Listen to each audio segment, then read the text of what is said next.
everybody.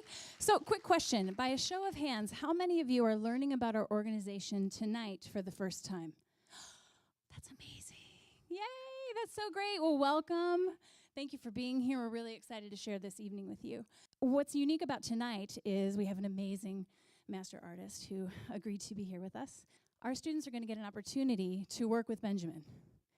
This has not been rehearsed. They're going to meet for the first time tonight. So to me, that's incredibly exciting. I think something really fun is going to happen. And without further ado, I'm very honored to introduce our guest. He is an innovator, a visionary, incredible choreographer, and artistic creator of many, many wonderful things. When I think of him, I think of three words, really, that pop into my head: genuine, generous, and inspiring.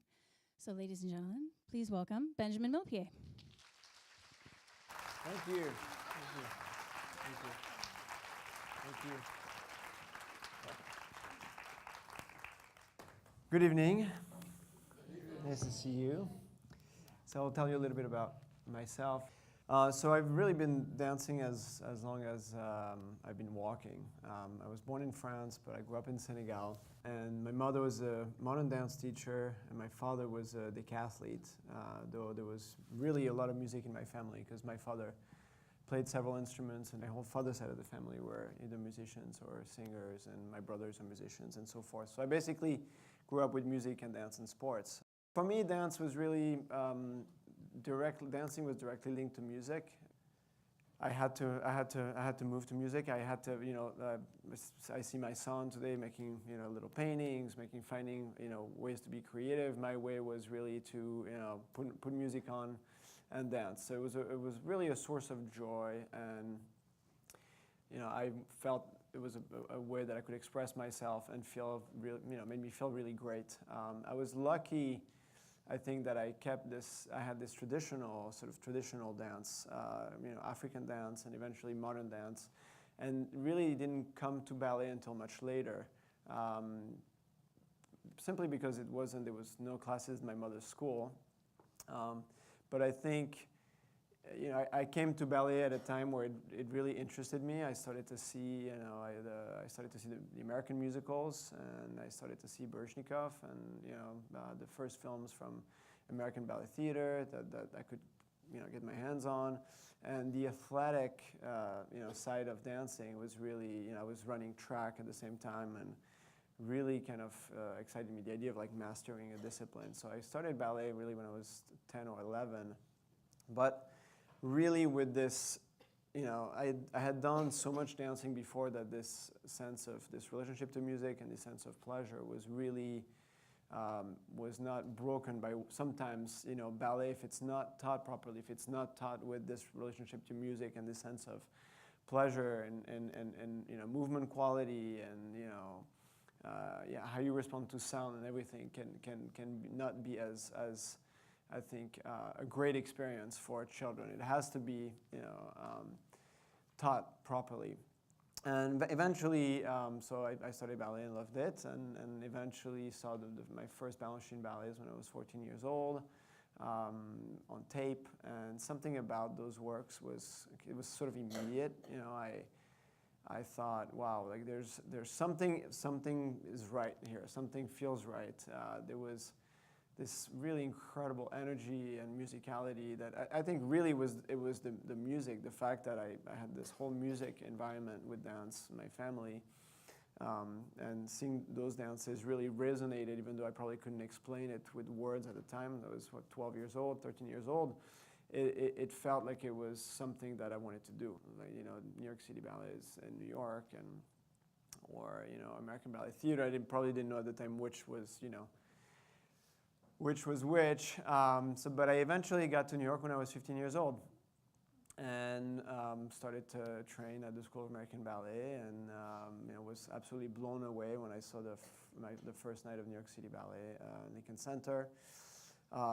Then met Jerry Robbins, got to dance ballet at the school called Two and Three Part Inventions, which he choreographed on us, and everything just felt completely natural, and it was wonderful in in the company, and the way that I think we were, and what you could see on stage was that it was about individuality. You know, the company was about also our differences and how unique one person was from the other. It was a ballet company that was not about everyone being the same, you know, and everyone looking the same. You know, in a way like that. The idea of a corps ballet and Balanchine's company is, you know, you always refer to it as a garden with different flowers. And the idea of the group dancing together is not that it needs to look military, but it's rather the sum of all these, you know, personalities and energies, you know, expressing themselves in different ways that gives this very exciting energy. When I came to Paris and I have, you know, 150 dancers and the longest tradition of ballet, the company had a great history, obviously, in the late 1800s and even up to the 1950s, and you know, music was very much wonderful at the opera. But in the last 20 years, I came at a time where the relationship between the pianist and the dancer, and how the dancer responds to the music in the studio every day, was sort of lost. And pianists were, you know, the idea of the connection from, you know, movement and music, basically, it was disconnected. You know, I really also had this issue that, you know, a company of 150 in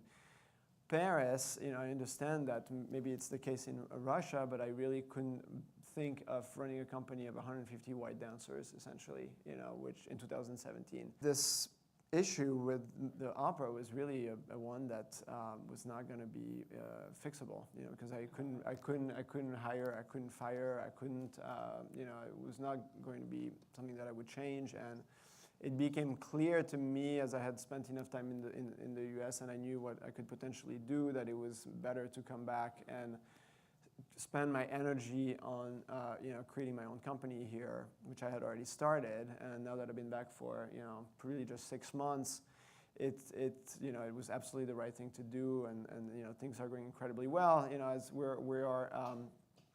we just signed a lease, a new building downtown. Essentially, we're going to be the first company in LA with our own performance venue, and next year we'll start by adding like 40 performances in LA. You know, so you have to come. We'll invite you. And that's really just a stepstone and the beginning, you know, of this project.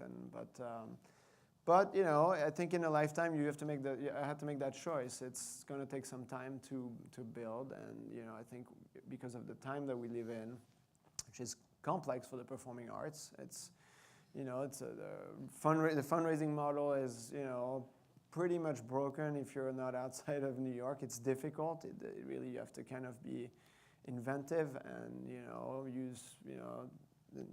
be smart about how to do things a little bit differently, which to me the project is both you know, new artistically and new economically, and I think it's sort of a more wonderful challenge to create something new that can be a new model, you know, for the future in this particular time, because I feel that that is really what's needed, you know, versus trying to work on an old company and making it a new. But you know what really I want to build is this, you know, company with people from different backgrounds that really feel like a 21st century dance company, you know, and all of these influences to come together and influence and inspire all the choreographers and that will work with us. So I don't know if you ever had a chance to go to the Gabriella Foundation, but I've always felt that this organization was incredibly special and doing things right. And one of the things that was incredibly shocking when I taught one of the first classes was the fact I felt there was like no competition in the room, you know, and there was no judgment either between the kids. I hope that hasn't changed. I mean, it really was. It was a very, you know, kind of organic, you know, wonderful environment. Yeah.